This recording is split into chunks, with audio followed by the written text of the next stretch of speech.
y sobre todo ahora te habrás dado cuenta con la reforma al Poder Judicial, eso va totalmente en contra de la filosofía de Coparmex y de la filosofía de la democracia. Vamos a ir un poquito al core de este programa. Platícanos un poquito de tu carrera empresarial. Nosotros como Mayacel llegamos en un momento dado a pesar el 33% de las ventas de la región. Y Telcel dijo, no, estos ya están muy grandes. Y nos canceló y no nos dio distribuciones por un buen tiempo. Y obligan a Telcel a darnos de alta. Bueno, pues fueron 4 días que yo no dormí. Dije, me van a matar mis clientes. Me acaban de comprar un equipo que no era nada barato.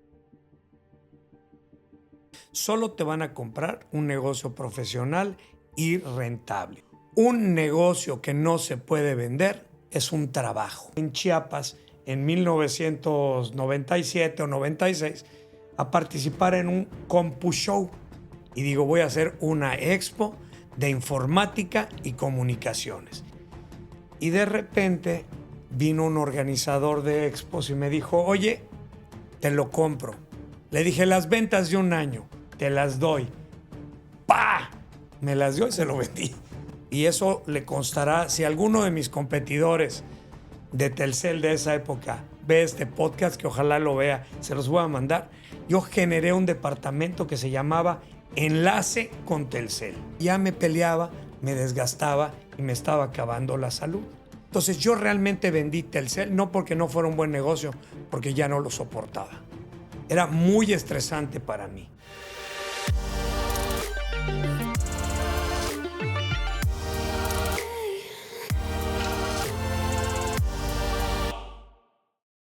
Bienvenidos al quinto episodio de esta segunda temporada de Doers.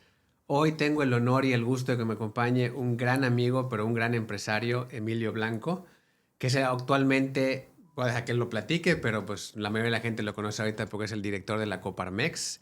Y es un punto que me gustaría, Emilio, que nos platiques muchísimo de qué es la Coparmex. Pero, pues antes que nada, darte la bienvenida. Muchísimas gracias por aceptar esta invitación a este podcast de Doers, donde nuestro objetivo principal es platicar con la gente y pues hacer un poquito a la audiencia realista de cómo, una de nuestras experiencias en el tema de los negocios, más que nada, de que vean cómo ha sido una carrera profesional, una carrera exitosa, cómo ha llevado tus éxitos, tus fracasos y los consejos que le puedas dar a todo este público que nos escucha. Bienvenido.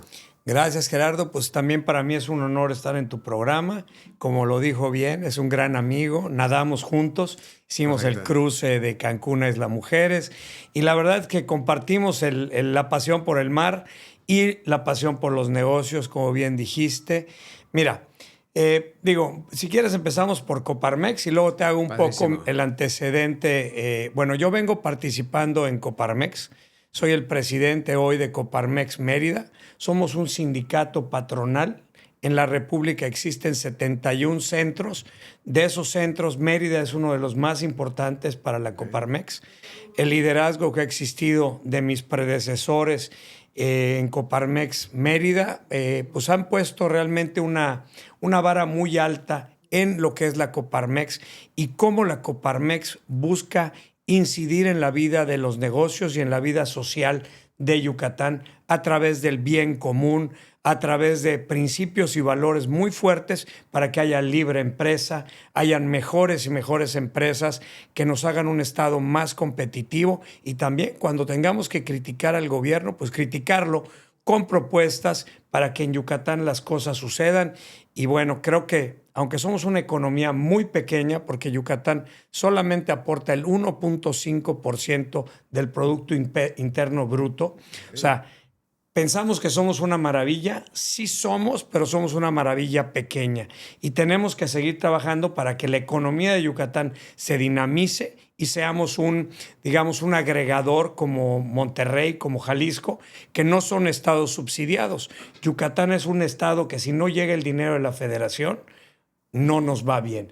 Entonces, bueno, lo que buscamos en Coparmex es tener más y mejores empresas y que podamos seguir manteniendo ese Estado de Derecho y esas autoridades que nos dejen invertir y que Yucatán pueda seguir creciendo. Entonces, me invitan a participar en Coparmex en 2005 me involucro como consejero, me gusta la filosofía de Coparmex, me gusta el ambiente que existe y voy participando cada vez más y 20 años después o 18 años después me vuelvo su presidente y realmente es muy distinto ser consejero que ser presidente. Cuando estás sentado en la silla, realmente ves los catorrazos y ves la manera en la que tienes que empezar a interactuar en los diversos entornos y bueno, la verdad ha sido muy gratificante y me gusta mucho Coparmex. Pues mira, yo como empresario, te lo digo, yo fui consejero de la Coparmex. Te doy las gracias porque yo sé, digo, no he sido presidente y creo que es un tema que toma mucho tiempo y aparte que lo sepa la audiencia que no es un tema, no es un puesto de trabajo, ni está remunerado, ni absolutamente nada. Entonces es un tema filosófico. Entonces como empresario te doy las gracias en representarnos. La verdad es que es una chambota y lo sé.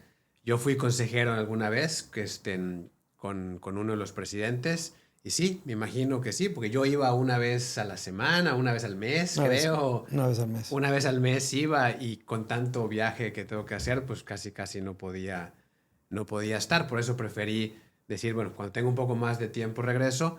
Pero sí quiero que la gente sepa, digo, muchos seguramente saben que es Coparmex, pero eso es un tema que creo que estás poniendo tu granito de arena y se te agradece muchísimo. Pero, ¿cuáles serían las funciones principales de Coparmex? Digamos, ¿para qué está ahí?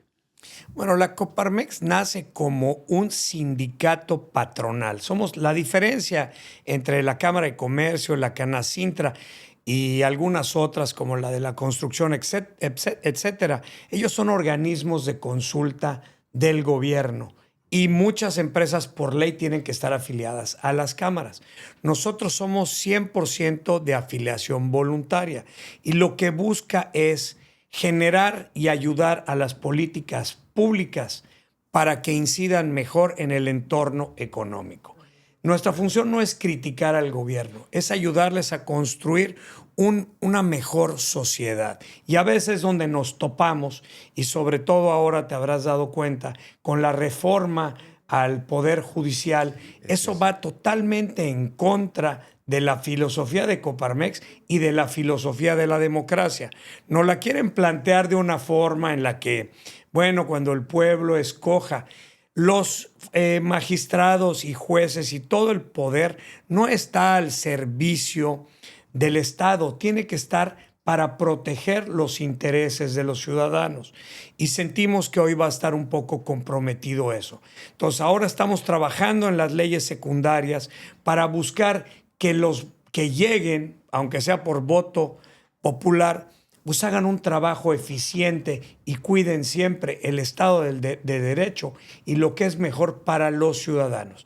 Tenemos que cuidar que los tres poderes de la Unión trabajen independientes y no subordinados. Entonces, esas son tareas muy fuertes que nos tenemos que involucrar en temas que a veces desconocemos y por eso Coparmex tiene un cuerpo de abogados gigante y además trabajamos en coordinación con muchos otros organismos empresariales para lograr tener realmente propuestas concretas y bueno, no me quiero adelantar, pero seguramente en la renegociación del Tratado de Libre Comercio que viene en el 2026, nuestros socios, Estados Unidos y Canadá, van a ser muy puntuales en tres cosas. El Poder Judicial, porque está firmado que el Estado de Derecho tiene que estar salvaguardado, y los organismos autónomos como es el INAIP, el tema de la COFETEL y todos esos que por norma están ahí, nos los van a volver a sacar y creo que ahí puede ser una palanca para que regresemos a mejores prácticas y a cuidar esa precisamente Estado de Derecho que tanto nos interesa como sector empresarial. Creo que ese es un tema, inclusive en mi sector, en el tema energético, yo te puedo decir que no miles de millones, sino lo que le sigue se está fugando por la falta o la incertidumbre de derecho. Hay muchísimas empresas en el sector que estarían dispuestas a invertir Billions. 300 millones de dólares en un proyecto, 400 millones de dólares en otro proyecto, en el sector energético, en proyectos muy grandes. Y sí, tienes toda la razón. Y qué padre. Es un tema que podría durar muchísimo tiempo, pero me da mucho gusto escuchar que la Coparmex está ahí metida. No lo sabía yo. No sabía que la Coparmex estaba bien. En lo personal, yo he estado trabajando junto con mi equipo en las leyes secundarias de la parte energética. Hemos estado muy, muy metidos en ese tema, pero pues me da un enorme gusto escuchar esa parte porque sí, mi miedo, como tú bien dices, mi miedo es quién va a llegar. Y no es un tema de, digo, coincido contigo completamente, tiene que ser 100% separado de los otros poderes y no estoy de acuerdo en la manera en la que lo plasmaron ahorita bajo elección y todo, pero mínimo que se pueda regular que las personas que lleguen tengan que tener un cierto nivel educativo o tengan que tener un cierto nivel de capacitación o no sé por dónde estén regulando esa parte, pero sí sería muy bueno que eso pasara al final del día o que lográramos una parte, pero creo que ese es un tema larguísimo y vamos a dejarlo ahí en el tema de que está pasando. Vamos a ir un poquito al core de este programa. Platícanos un poquito de tu carrera empresarial. ¿Cómo empezaste? ¿Cuáles fueron esos éxitos, esos fracasos, esos golpes? ¿Qué historias te acuerdas? Ahorita que mencionabas lo del cruce, y voy a regresar a lo del cruce en su momento, porque para mí fue una cosa estratosférica ese año que cruzamos con la tormenta, el año que lo habían cancelado. Creo que lo podemos platicar un poquito a la audiencia. Fue un gran logro en mi personal. Después del famoso año. Tú sí terminaste el año Yo de fracaso, sí terminé, ¿verdad? sí. Ahorita le vamos a platicar un poquito de... Yo no terminé. El primer año no lo terminamos. Bueno, yo no terminé. Emilio sí terminó. El primer año. Fuiste, creo que del 5. De los 116 que llegamos, de los 600. Pero para que la audiencia no se me alebreste y voy a poner en contexto el tema. Sí. Ese año, el cruce siempre es de Cancún a Isla Mujeres. Correcto. Y ese año, que fue mi primer año, pues había mucho fuss de que estaba muy fácil, de que toda la gente lo podía hacer bien. Y los organizadores, con tal de ponerle más jugo, decidieron cambiar la ruta. Ahora de Isla Mujeres a Cancún. Todo el mundo pensaría que es exactamente lo mismo, nada más para que tengan y se lleven una estadística que yo soy de los que no terminé. Pero cuando subieron a nuestro maestro al barco conmigo, ahí dije, ya me siento tranquilo. De 1,500, 1,600 personas, solamente 136 personas lograron llegar. Cuando de normal llega el 95% de la gente que concursa. O sea, a mí en lo personal, según mi Garmin y el reloj y todo, yo nadé 6 horas. 6 horas y no llegué. Me quedé a 1 kilómetro y cachito cuando me recogieron, pero ya la mente me ganó y ya no se podía. Emilio sí llegó. ¿Cómo sentiste ese cruce tan...? Mira, como bien dices, yo iba con mi hermana Alicia, que ella fue campeona panamericana y nada durísimo, es Iron Woman, todo. Entonces estábamos, como tú dices, un poco confiados y ahí hay que aprender, nunca te confíes. Y además, mucho más en el mar, que tienes que tener un respeto gigante. Sí, esa mañana, como yo ya lo había hecho y había hecho un muy buen tiempo la anterior, hice 2 horas 15 la vez anterior que lo hice, iba yo muy confiado, no estaba con esta panza. Nos subimos al barco solamente con nuestros gogles, ni camiseta, porque dije, en 2 horas 15 llego a desayunar. No voy así, es obligatoria. Ni kayak ni nada. Entonces nos subimos y cuando vi que el barco le costó trabajo pegarse en Isla Mujeres, dije, ay caray, se va a poner bueno. Bueno, nos dan la salida y cuando entro al mar siento la corriente y dije, wow, voy a despegarme de la masa y voy a agarrar un ritmo en el que sí llegue. Y pum, pum, pum, me enfilé.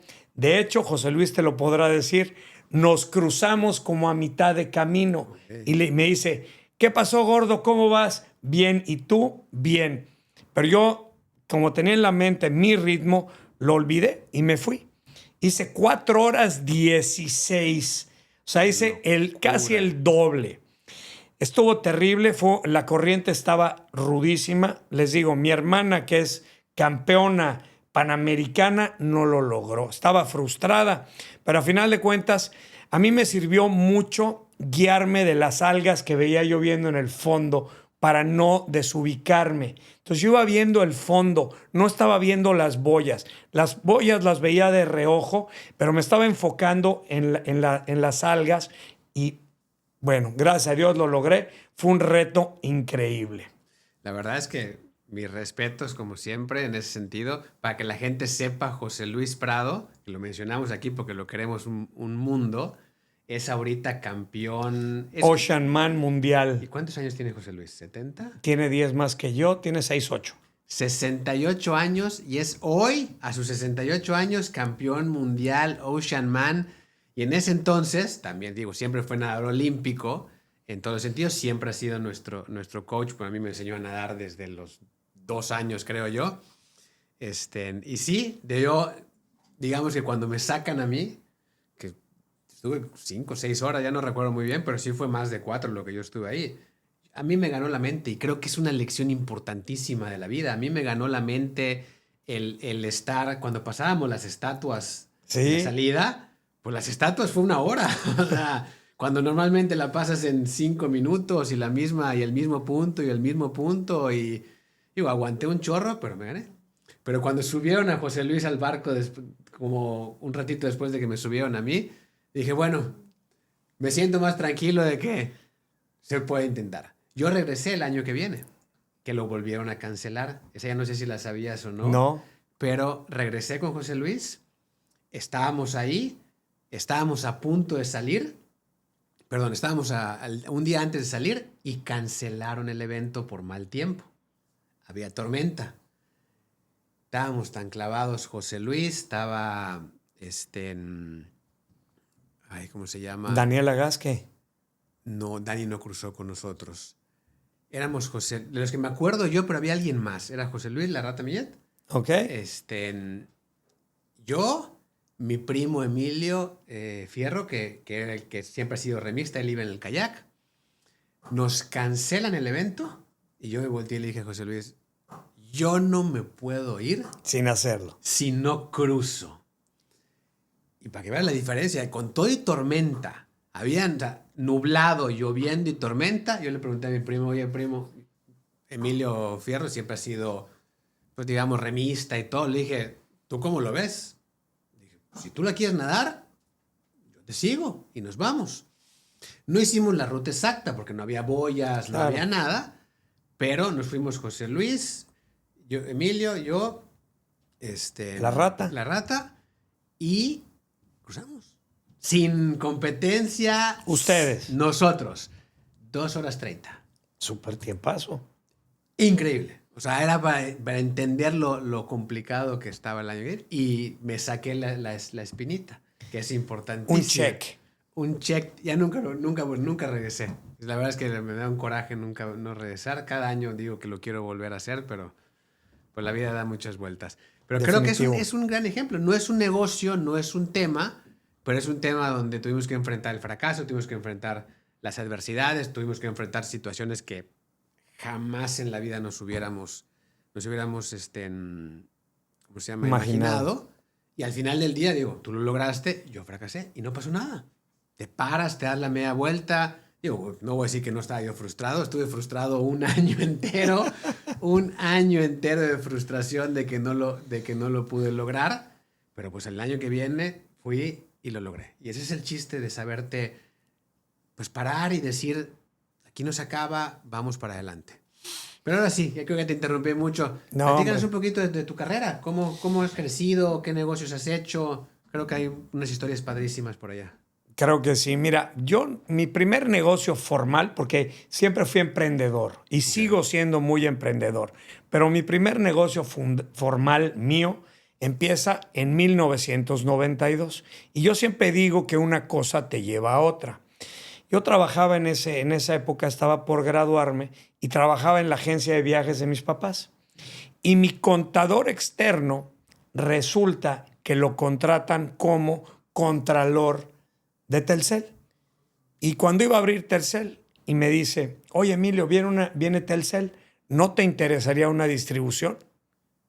Y le dije, órale, se llamaba Reinhard Espinosa. Le dije, órale.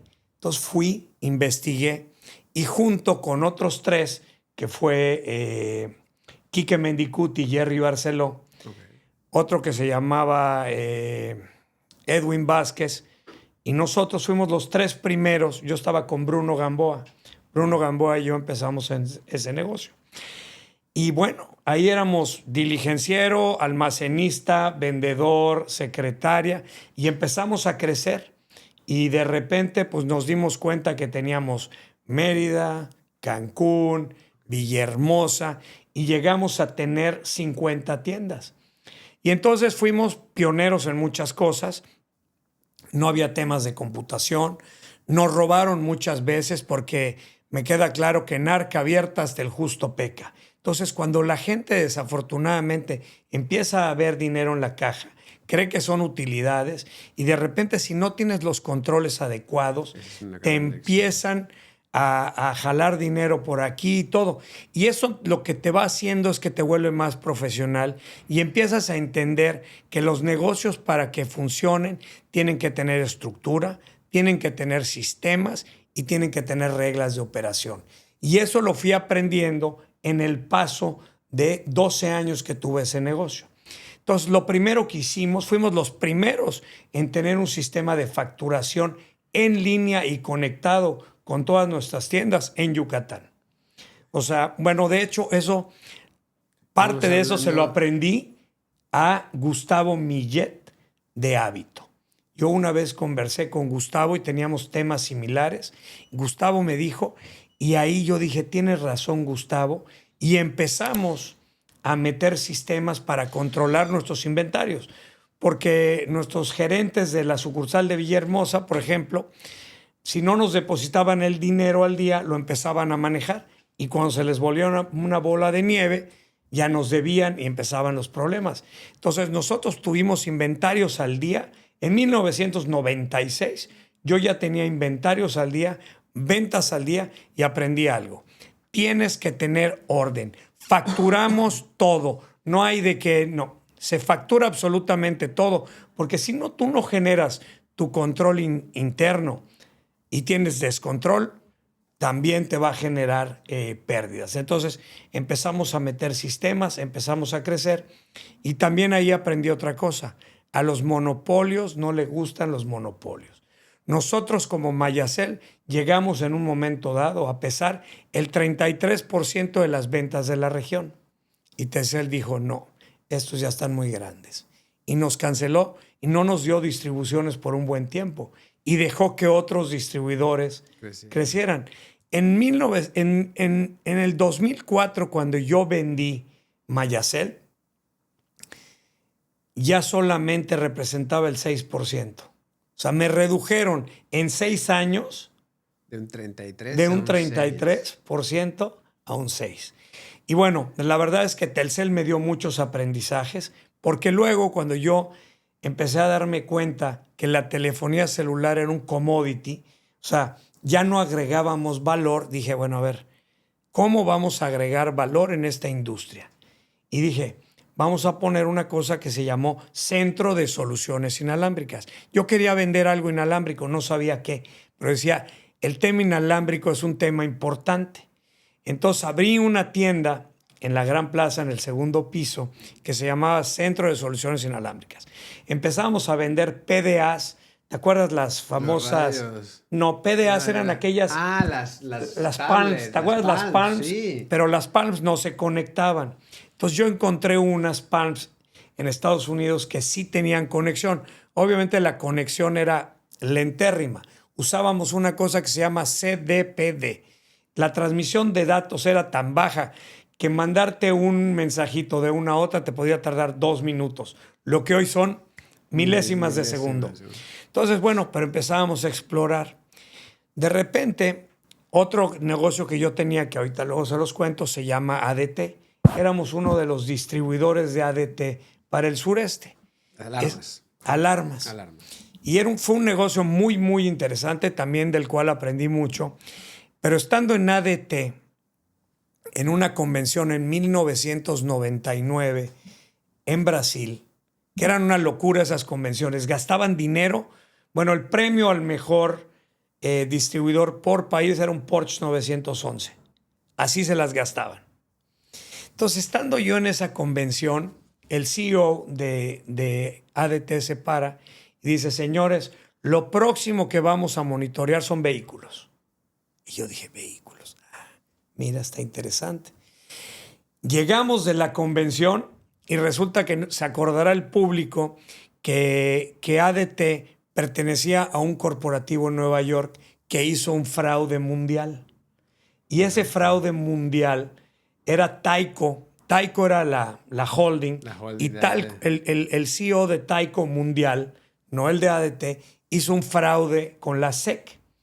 Y entonces se tiene que reinventar toda la compañía. Cierran los programas de distribución y nos corren. Y nos corren, literal. Yo tenía 115 empleados que tuve que liquidar.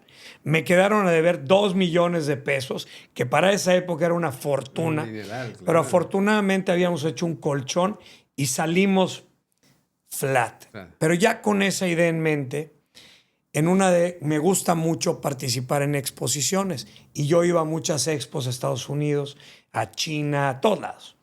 Y estando ahí caminando en un pasillo, conocí una empresa que se llama Aerisnet. Aerisnet era una tecnología propietaria que utilizaba, si se acuerdan, los celulares tenían un foquito siempre prendiéndose. Sí. Ese le llaman el canal de control. Estando en ese canal de control, ellos transmitían datos y tenían unos módems. Y le digo, oye, quiero una distribución para México. Va. Firmamos los papeles y entonces empezamos a utilizar su herramienta para monitorear vehículos. Y sí, lo logramos. Y empezamos a vender y nos estaba yendo muy bien. Y ya teníamos 3,000 clientes cuando de repente ¡pum!, nos cortan. ¿Qué? Resulta que a Telcel, volvemos al tema, no se le hacía rentable el canal de control. Entonces le cancelan el contrato a Aerisnet. Y Aerisnet no solo nos tenía clientes a nosotros, tenía empresas muy grandes como Honeywell, empresas multinacionales que la utilizaban ese canal de control para otros propósitos. Y la COFETEL, volvemos a las autoridades autónomas y obligan a Telcel a darnos de alta. Bueno, pues fueron 4 días que yo no dormí. Dije, me van a matar mis clientes. Me acaban de comprar un equipo que no era nada barato. Bueno, entro en una crisis mental, ¡pum!, se activa el servicio y nos dicen, tienen 8 meses para salirse del canal de control. En ese momento, como dice bien Gerardo, son momentos de crisis, pero son momentos de oportunidad. Me pongo a desarrollar mi propia plataforma ya de telecomunicaciones para el rastreo de unidades y pensé, tiene que ser multiprotocolo y multidispositivo. O sea, no me pueden volver a agarrar con las manos en la puerta, que me tengan controlado y que no pueda. Entonces, en ese momento empezamos a construir la plataforma ya con el aprendizaje que teníamos. Hicimos una plataforma que pudiera aceptar dispositivos de cualquier proveedor y señales de cualquier proveedor. En ese momento podíamos utilizar radio, podíamos utilizar satélite y podíamos utilizar telefonía celular o radiofrecuencias celulares. Como yo estaba muy molesto con Telcel, no utilicé Telcel en principio.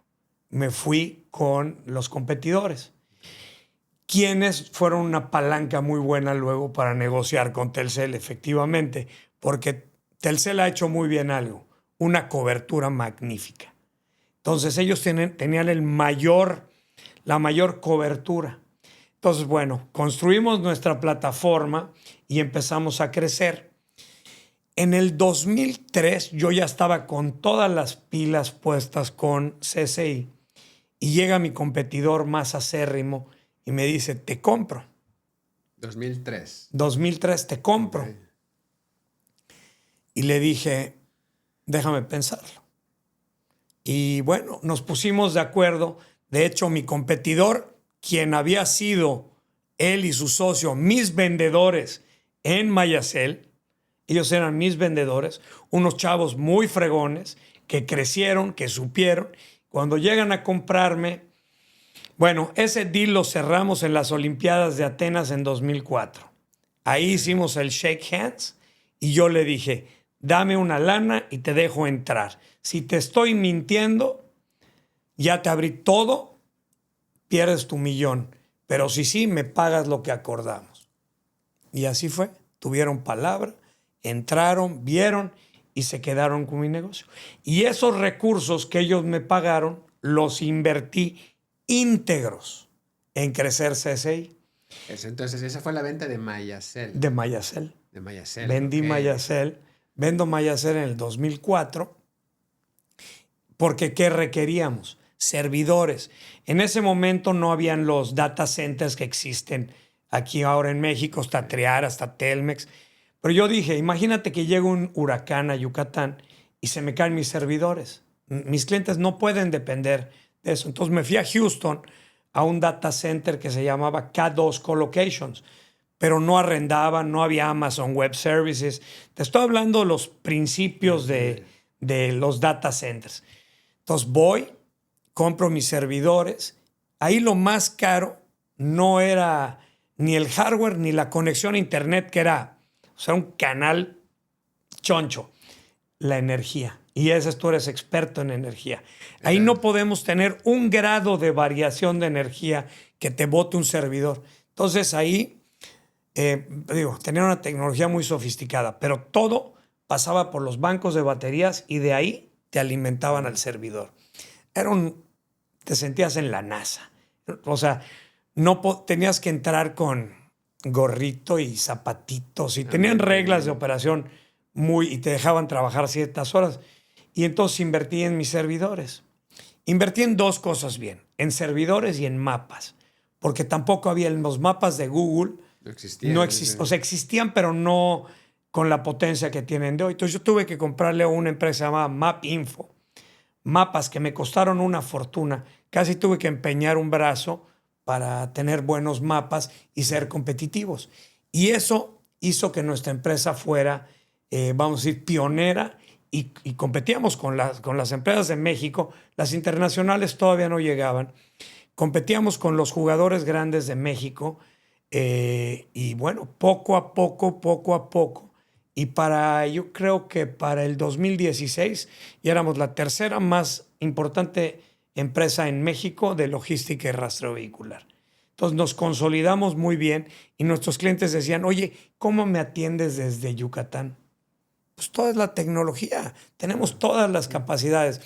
Bueno, les confieso, abrí una oficina en el World Trade Center que al día de hoy sigue, que si tiene 3 metros cuadrados, es mucho, pero a nuestros clientes les daba certidumbre que tenernos una ahí. Dirección en México. En la México. Ciudad de México. Y teníamos a 2 personas, una secretaria y un tipo que generaba, más que nada era un vendedor corporativo.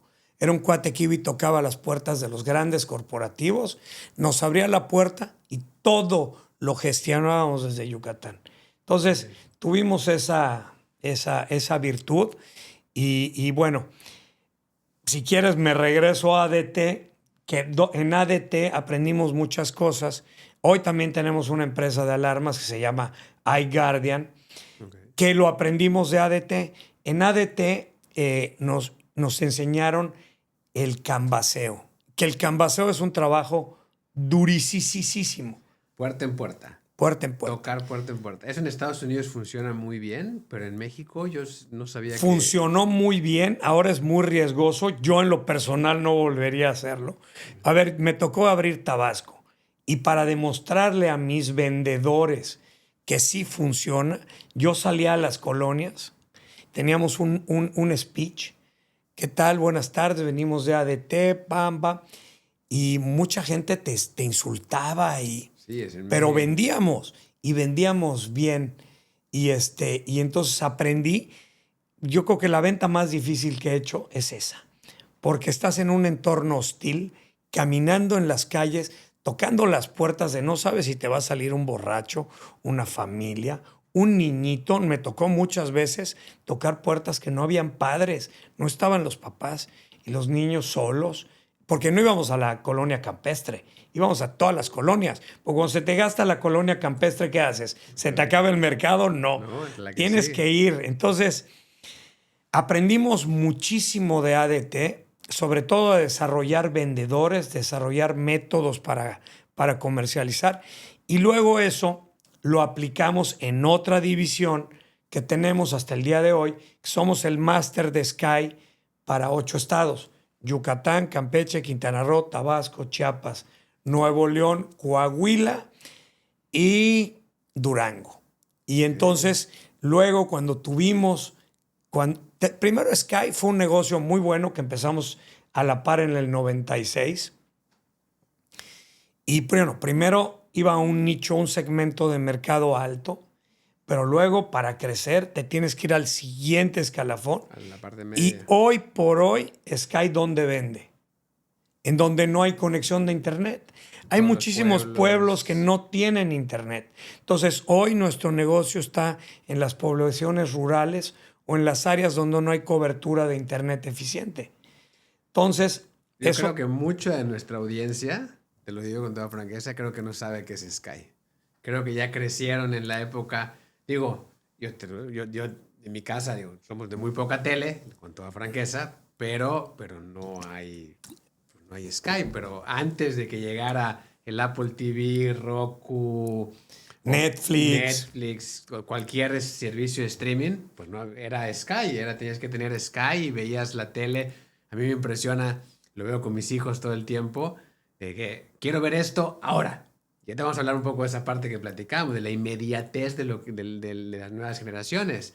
Cuando yo decía, bueno, si yo quería ver mi caricatura o mi serie, era tal día, a tal hora, con anuncios, y si no era esa hora no la podías ver y espérate la semana que viene. Ahorita todo es con un botón, ahorita en este momento. Definitivo. Y oye, ahorita que mencionas, bueno, a ti te llevo como 15 años, pero cuando yo empezaba, cuando yo era chico, lo primero que veíamos era la barra de color.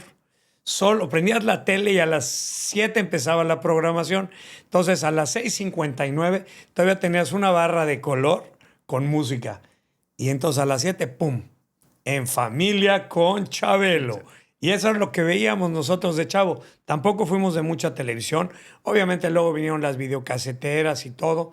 Pero lo que vino a ser un parteaguas, obviamente en muchas ciudades importantes había cablevisión, pero en Yucatán el cable era muy limitado. Sí, Entonces cuando viene Sky en 1996, que pueden proyectar la televisión desde los satélites y que con una antenita puedes recibir, porque previo a eso tuvieron las antenas satelital, las parabólicas, las la que eran las parabólicas, enormes antenas en los que techos. ese negocio era un negocio gris, era un negocio no autorizado y no regulado. O sea, todos los que tenían antena parabólica estaban en un mercado gris, no pagaban impuestos.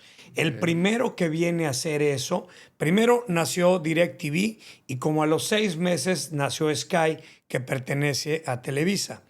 Y entonces eso masificó la televisión digital en México y obviamente creció vamos, el número de canales a los que tú podías acceder. Normalmente la gente veía 6 7 canales, de repente 130 canales, de repente Discovery, History. Y entonces se nutre mucho el tema. Y luego Televisa, que eran los dueños de la transmisión de los deportes, pues te pusieron luego ya televisión en la que podías ver 4 cámaras distintas en el mismo partido. Y bueno, el mismo Sky fue evolucionando a cajas que podías pregrabar y luego vino televisión en demanda, pero era muy limitada. Y bueno, a los chavos hoy lo que ven es streaming y todas las grandes cadenas productoras tienen streaming. Y volvemos, la inmediatez, quiero verlo ahora, quiero repetirlo, me quiero adelantar 6 programas. O sea, las capacidades se van evolucionando de una manera muy importante. Justo una de las grandes ventajas de nuestra generación, y nos llevamos un poquito de tiempo, yo creo es que a nosotros nos ha tocado vivir muchos cambios tecnológicos. Y es algo que siento yo que quisiera yo pensar que no, aunque todo pareciera decir que sí, pero yo siento que la cantidad de cambios tecnológicos que hemos visto en nuestra vida no es algo que vaya a haber muchas generaciones. A nosotros, bueno, a mí me tocó la tele, el celular de bloque, el teléfono dial-up, ese tipo de cosas. Y creo que eso es muy positivo en el tema de los negocios, porque hemos visto cómo todo eso. De lo que ya me has platicado, a mí hay dos cosas que me llaman muchísimo la atención, que me encantaría de forma personal que nos platicaras un poquito más. Esa esa decisión de vender? Yo en lo personal he estado en esa silla 2 o 3 veces, con diferentes fondos de inversión y todo, pero nunca voy a decir, tenido la madurez como empresario, o tal vez de decir, o digo yo, muy aferrado a lo que he creado. Y ¿cómo fue esas negociaciones, digo, en términos generales? ¿Cómo te animaste a vender el negocio? Y creo que has vendido 2 veces, ¿no? ¿Ya? 3. 3 veces. Creo que es eso para mí, creo que es una lección de vida que muchos deberían emprender. ¿Qué puntos dijiste, bueno, es momento qué debemos de ver para pensar en eso? Mira, lo primero, y como lo platicamos, solo te van a comprar un negocio profesional y rentable. Pero para eso, yo cuando empezaba, estuve en una plática que me hizo mucho sentido. Uno de los que estaba platicando dice, un negocio que no se puede vender es un trabajo. Y me hizo mucho sentido y por eso siempre que empecé a construir cosas dije, tiene que ser profesional y se tiene que poder vender. Y lo metí nada más así a mi cabeza sin pensar en vender todavía. Entonces empecé a hacer las cosas de manera profesional y buscando que yo pudiera hacer otras cosas que me dieran tiempo. Y para eso tienes que tener estructura, tienes que tener un plan de negocios, tienes que tener indicadores. Entonces, como que siempre fui haciéndolo así. El primer negocio que vendí se llamó Infocom Trade Show. Era una expo de informática y telecomunicaciones que yo empecé a hacer en 1997. ¿Y por qué me nació la idea? Y es de risa, pero cómo estar atento a las oportunidades. Yo vendía computadoras, vendía telefonía celular, vendía teléfonos satelitales. Y estos productos muchas veces yo iba a las famosas expos y habían 2 muy importantes. Una que se llamaba Comdex, que era de computadoras, y otra que se llamaba, bueno, y la otra de telecomunicaciones. Pero ambas eran muy potentes. Y yo decía, oye, qué padre, ojalá pudiera yo hacer esto en Yucatán. Pero lo tenía en la mente y no lo hice. Y un día me invitan en Chiapas, en 1997 o 96, a participar en un compu show. Y dije, bueno, voy como Mayacel. Yo iba a vender mis teléfonos. Estante para Un todo. stand para vender. Y veo una cosa tan mal organizada, pero con tanta gente que dije, wow, esto lo puedo hacer yo mejor. Entonces vengo a Mérida y digo, voy a hacer una expo de informática y comunicaciones. Infocom. Y así lo puse, Infocom. Como tenía acceso a empresas de cómputo y a empresas de telecomunicaciones y nacía el Internet, tuve una coyuntura muy buena. DIRRED, que fue el primer servicio Internet, claro, de me acuerdo. Internet en Mérida, que era del diario Yucatán, pues apenas empezaba. Entonces, até todos los hilos y amarré a Telmex, a Telcel y a DIRRED como mis patrocinadores, y a IBM y a otra que era Terra Networks, que era de Internet Internacional, y les vendí la idea y me dijeron que sí. Y lo hice en la Cámara de Comercio y fue un hit.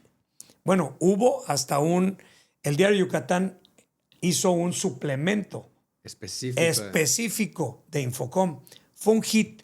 El diario feliz, yo feliz, mis patrocinados. Bueno, DIRRED vendió toda su capacidad instalada después de la expo Infocom Trade Show. Entonces, esa expo la hice 5 años. De hecho, me tocó inaugurar el siglo XXI. El primer evento que se hizo en el siglo XXI fue Infocom. Fue Infocom. Y lo llenamos completito, completito. Era un exitazo. Claro, las comunicaciones eran más lentas, la tecnología no nos llegaba tan fácil. Entonces, aquí tuvimos gente que trajo tecnología de punta. Sí, bueno, Alcatel trajo aquí un conmutador 4400, que son los que le venden al Seguro Social. O sea, vinieron cosas tecnológicas grandísimas. Entonces, yo lo venía haciendo y me iba muy bien. Y de repente vino un organizador de expos y me dijo, oye, te lo compro. Y como yo ya estaba involucrado en el crecimiento en el 2003 de CCI, tenía tantas cosas en mi cabeza y dije, voy a consolidar. Te lo compro. ¿Cuánto quieres? Yo no tenía ni idea. Le dije, las ventas de un año, te las doy. ¡Pah! Me las dio y se lo vendí. Y esa sí fue una venta así. Dije, creo que ya lo llegué a un punto magnífico. Estoy listo para cashear y caché y bueno, me fue muy bien. Esa duda de, ¿y si lo hubiera seguido? ¿Cómo No la controlaste? razoné. Fíjate que con CCI sí he tenido second thoughts, Ok. pero ni con Mayacel. Y te voy a decir en Mayacel por qué vendí. Y esto es una realidad y que lo escuche Telcel. No me gustaba que me controlaban el cash. ¿En qué sentido? Como eran mi proveedor de teléfonos porque se volvieron el todo. Sí, Yo te era un entrego los monopolio. Telcel llegó a teléfonos, ser un yo te monopolio. entrego los teléfonos, tú me vendes y te pago las comisiones. Entonces te tenían controlado y me sentía sofocado. Es más, y eso le constará, si alguno de mis competidores de Telcel de esa época ve este podcast, que ojalá lo vea, se los voy a mandar. Yo generé un departamento que se llamaba Enlace con Telcel, porque yo iba y ya me peleaba, me desgastaba y me estaba acabando la salud. Entonces contraté a una persona que se dedicara a ver, ir al almacén para que te surtan, ir a mesa de control para que te aprueben los contratos. Era un suplicio. Y entonces al hacer yo eso, bajó mi nivel de estrés. Entonces yo realmente vendí Telcel, no porque no fuera un buen negocio, porque ya no lo soportaba. Era muy estresante para mí. Pues qué Entonces, suerte de poderlo haber vendido en esa entonces situación. busqué la cúspide para salirme y muchos, el 99% de los distribuidores me dice, te felicito, te saliste en el mejor momento. Entonces muchas veces en los negocios que tienen tendencias hay que saber dónde salirte. Tuve esa muy buena fortuna de que me salí en el mejor momento de la relación con Telcel, de las ventas con Telcel. Los que me compraron fueron muy exitosos por algunos años más y luego el negocio cambió. Hoy, ¿quién vende Telcel? Las cadenas comerciales. Yo creo que esa es una lección de vida importantísima. A mí me pasó con Región del Aire, con este negocio de agua, el aire que empecé a traer, que no supe hacer eso. Literalmente, abiertamente lo digo. No supe identificar, digo, no era el tema de vender, era el tema de hasta dónde llegar, que creo que es algo similar. O sea, hasta dónde le sigues y hasta dónde dices, sabes que esto ya no es del momento. Y me enterqué y saqué el siguiente producto y el siguiente producto y el siguiente producto. Pero ese punto que tú dices, saber identificar el punto exacto, creo que es clave en todos los negocios. No nada más para el tema de vender, que es clarísimo, que creo que la venta que más me gustaría escuchar es la de Infocom, que me imagino que esa sí te dolió un poquito. Fleet Complete, o sea, CCI, ¿no? CSI, claro. CCI, fíjate, a CCI, digo, afortunadamente fuimos muy exitosos. Eras una empresa admirada por el sector. De hecho, hicimos muchas cosas que nos llevaron al ámbito nacional. Por ejemplo, uno de los temas medulares del rastreo vehicular es la recuperación de las unidades. Y entonces, imagínate estar tratando con los jefes de policías de muchos estados para que te recuperen, te liberen las unidades. Entonces me junté con mis competidores, que hoy son mis grandes amigos en México, y les dije, señores, formemos una asociación que se llama la ANERPB.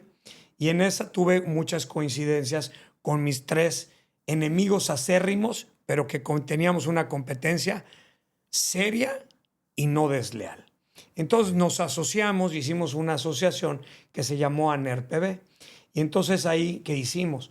Pusimos gente nuestra en los cuerpos policíacos más importantes, en los C4. Nosotros les dábamos los sistemas, las computadoras y les pagábamos el personal y le dábamos visibilidad a las autoridades, a los robos en tiempo real, dónde estaban, y eso nos subió el rate de recuperación. ANERPB, que éramos 5, hoy son 140 empresas. Y Wow. entonces, al estar participando pues obviamente hicimos muy buenas relaciones con clientes muy grandes. Los clientes, tenemos clientes, no los puedo revelar, pero tenemos clientes que tienen 15,000 unidades. 15,000 15 unidades, mil un solo cliente. un solo cliente. Entonces estos clientes pues les roban diario, tienen Sí, problemas claro. diarios. Entonces con nuestros sistemas les ayudamos a ser más eficientes. Entonces eso le hizo a CCI crecer y tener una visión regional, nacional. Entonces nos volvimos en la tercera fuerza. No éramos el más grande porque había uno que le vende aseguradoras que se llama Qualitas, a la aseguradora Qualitas, que es dueño de una empresa Incontrack, que son muy buenos, pero ellos solo iban a seguros.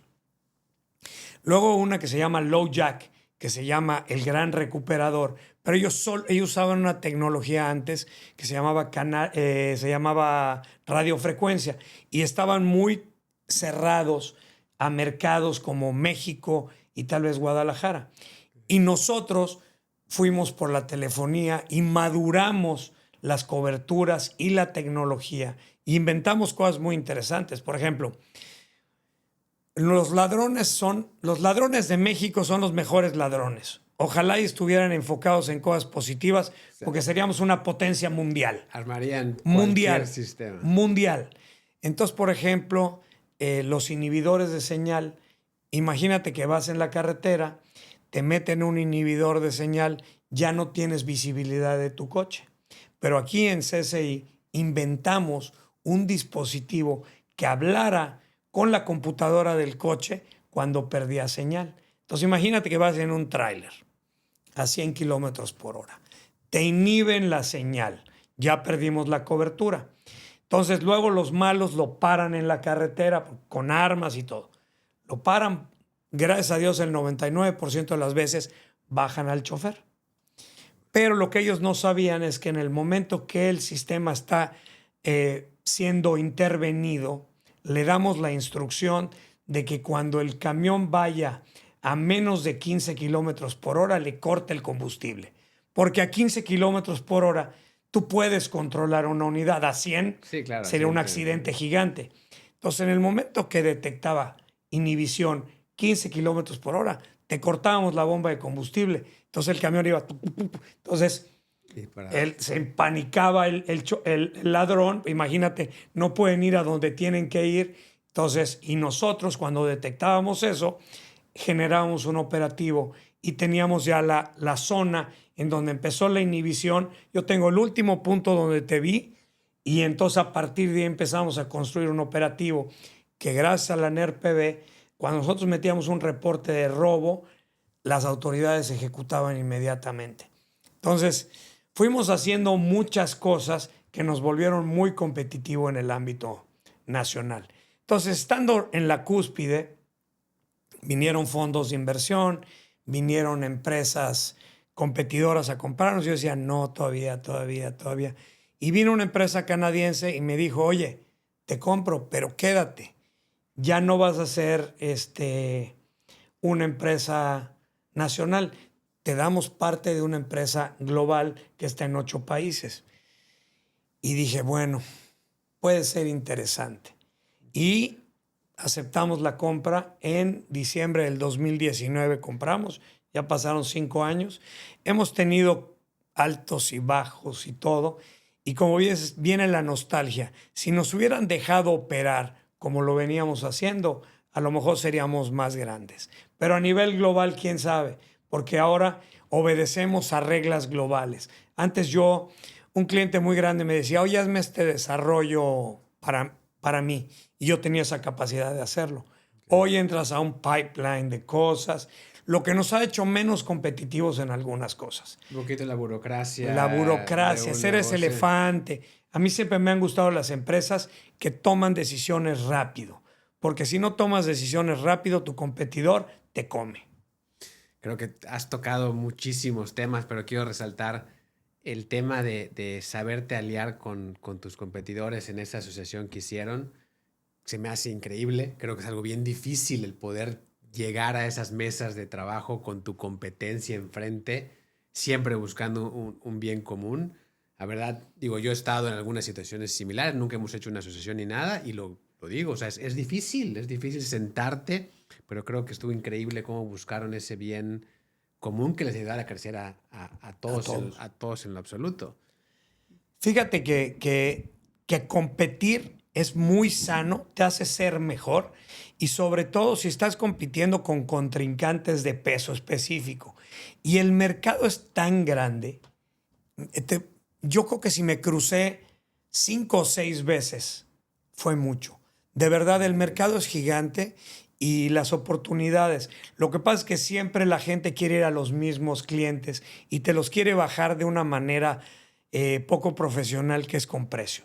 Y el cliente hoy, sobre todo lo que vendemos nosotros, no es un tema de precio. El precio es una razón de mercado, pero no es la más importante. Lo que tú le agregas o le regresas al cliente por tu pago, porque nuestro negocio es muy complicado. Si yo te doy un mal servicio, bye, ya no me pagas. Entonces, cuando tienes competidores de peso, a mí no me importa encontrármelos y algunas las gané y algunas las perdí, pero siempre seguimos creciendo, creciendo, creciendo. Y hoy te puedo decir que ese grupo que formamos en el, ¿qué habrá sido? Yo creo que eso habrá sido como en el 2007.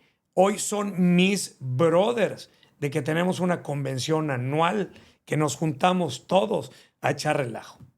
Qué increíble. Y ese tema del precio, o sea, me da gusto escucharlo súper bien porque es algo de lo que nosotros igual estamos pasando muchísimo. Nuestra industria se está volviendo un commodity completamente.